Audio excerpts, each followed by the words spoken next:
that's why I call this, uh, titled this scope today, something for the oldies. More so, especially something for the oldies. So these 5 A's are 5 action things that we can do. And I say we because I've been married for almost 10 years. We have 4 kids, and you kind of get in the routine sometimes. And you forget to do some of those things that you should be doing on a regular basis to show your husband appreciation. And likewise, he should be doing these things too, husbands. All right, so let's jump in. There's just 5, and they're brief, and I'll send you about your way. All right. So, and I want you to chime in too if there's things that you think of that are like, yeah, well, these are also just as important as your 5 5s. Yep, guilty. And it happens to all of us. And it's not something that we intend to do. We don't set out to be, ignore our husbands or anything like that. It just happens sometimes in the course of the day. So, but we want to be more intentional about the things that we do so that our marriages will continue to flourish. So, 5 A's. Everybody ready? Drum roll. Everybody ready? All right. So the 5 A's. The first thing is showing affection. Okay. So, like I said earlier on in marriage, you guys, everything's happy. You're hugging everywhere. You can't keep your hands off of each other, right? You're always, holding hands. You're always sitting next to each other. When you're at those couples when you go to the restaurants and they're at a booth, but they're all both at the same side of the on the same side of the table. Yeah, you remember those days. So, affection came super, super easy, when you first got married. It just was. You guys couldn't have enough of each other. And as marriage progresses, again, you become lax. You don't focus on affection as much as you used to. And I'm not saying like you guys hopping in the bed every minute. I just mean affection in the sense, and by the way, that's not always affection, when you're just hopping in bed and in and out of it. That's not always affection. Affection is when you are really being present with the person, hugging them, kissing them, and just really making it personal, making it, something that is meaningful. So showing affection is huge in marriage, especially, like I said, as you start hitting, 6, 7, 8, 9 years, you want to make sure that you're still being affectionate. Women like to have, a caress on the arm or, a kiss on the forehead. I love forehead kisses. So make sure that you're still doing those things. Make sure that you're not leaving your spouse any room for a lack. Fill that affection lack, that affection void, that affection space, for your spouse. That's what you're there for. So affection is the first thing. Oh, I love forehead kisses. It's like the best. So the next thing is adoration. And I've talked to you guys about giving compliments several times before, but adore your husband. Make him feel at least like you adore him. You need to give him compliments, affirm him, make sure that he knows that you're on his side. Even in situations where you may not fully agree, say maybe there was a conversation that you were present for that he had with someone else, and you kind of took the other person's side versus your husband's side in terms of opinion on the situation. When you get back home, I think in public, you should always have your husband's side, no matter what.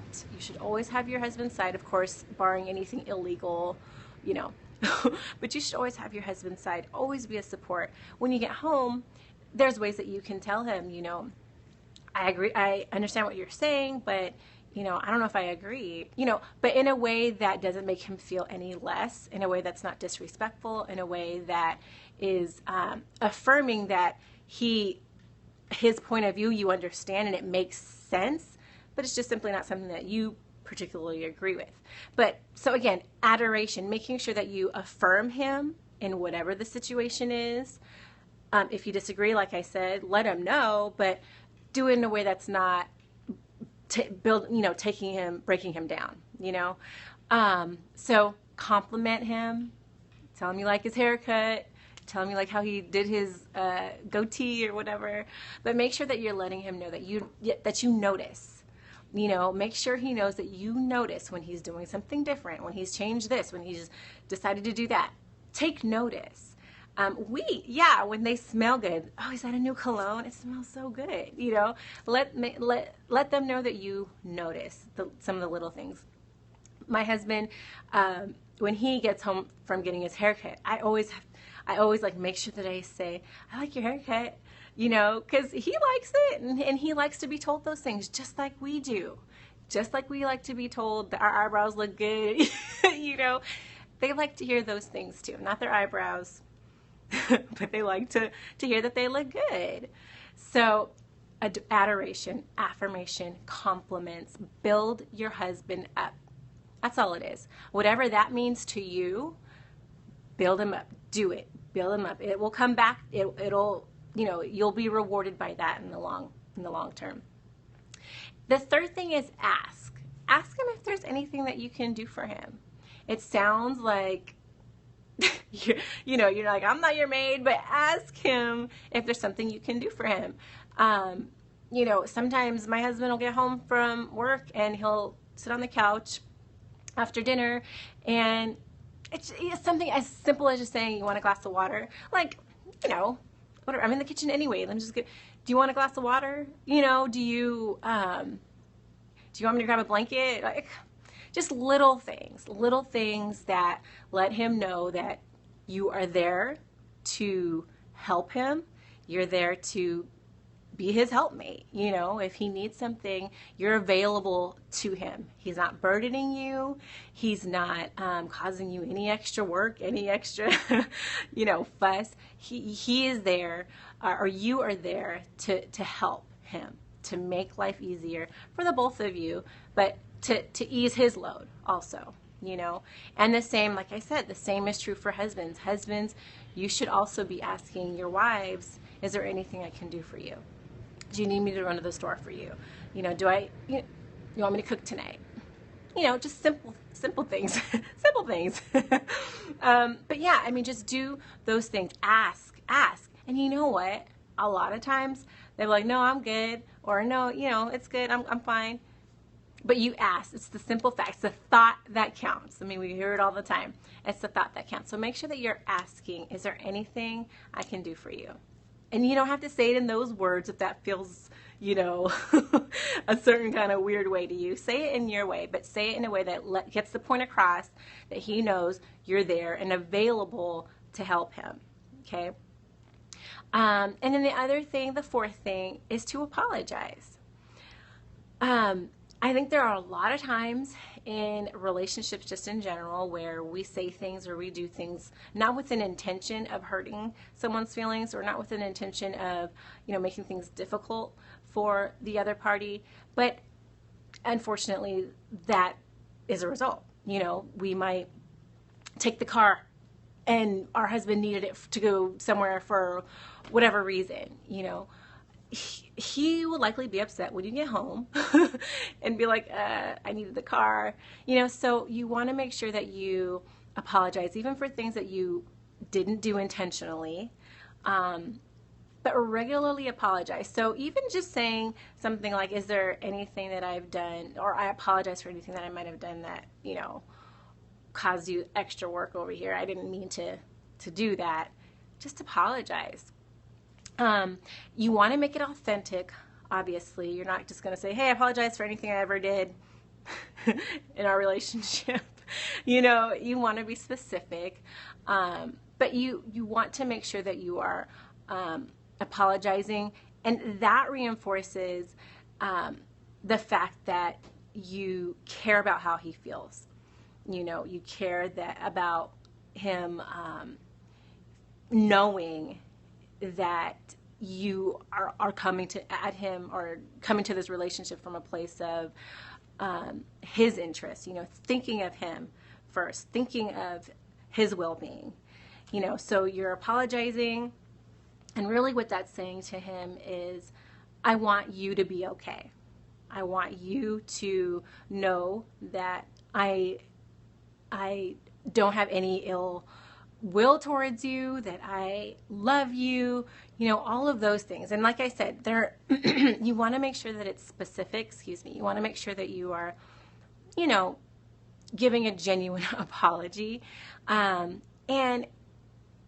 I think sometimes a good place to insert those apologies are when we, have a discussion with our husband where we don't see eye to eye and things, and kind of like, no, neither party feels too great about how it ended, right? So you go off on your little ways.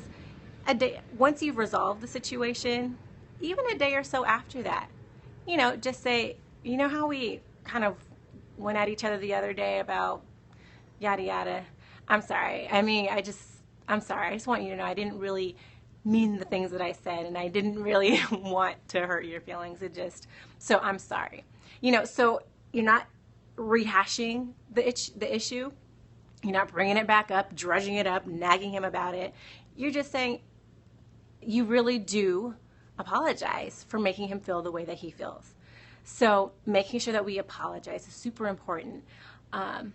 For us oldies, as we get in our routine of marriage and the day-to-day, we want to make sure that we set time apart to apologize. And then the last thing is, the last A is amen. Make sure that you're praying for your husband. There is so much that he is going up against out in the workplace, that it's hard. And we need prayer too. Clearly our husband should be praying for us as well, but we should be making sure that we're praying for our husbands, building them up in that way, asking God to give them, give them a spirit of wisdom, discernment for making the best decisions for our home, making sure that they are asking God to help them be on one accord with you in your marriage, giving them a spirit of, kindness and love. If your marriage is one that you have trouble communicating with, ask God to help you with communication. Yes, hey, Lynn, welcome. It's so important to cover your husband in prayer. And so just make sure that you include him in your daily prayers. Include him, make sure that he's the one that's supposed to be taking care of your household, and if you're leaving him out of your daily prayers, you're leaving out a lot of your life. You're leaving a lot to the enemy, you know what I mean? So make sure that you're covering him in prayer always. And he should be doing the same for you. He should be doing the same for you. Hey, Power of a Praying Wife is a great book to guide you in prayer for your husband. Yes, there are so many. I started that book before I was married. Started that book before I was married, and it's a really good book. Really good book. Yeah. So pray for your husband, and I think you don't even have to pray with him, over him. But when you get in when you wake up, and if prayer is the first thing you do in the morning, which, side note, it should be, when you pray in the morning, make sure you include him. Make sure that you pray that he gets to his destination safely. Make sure that he gets there on time.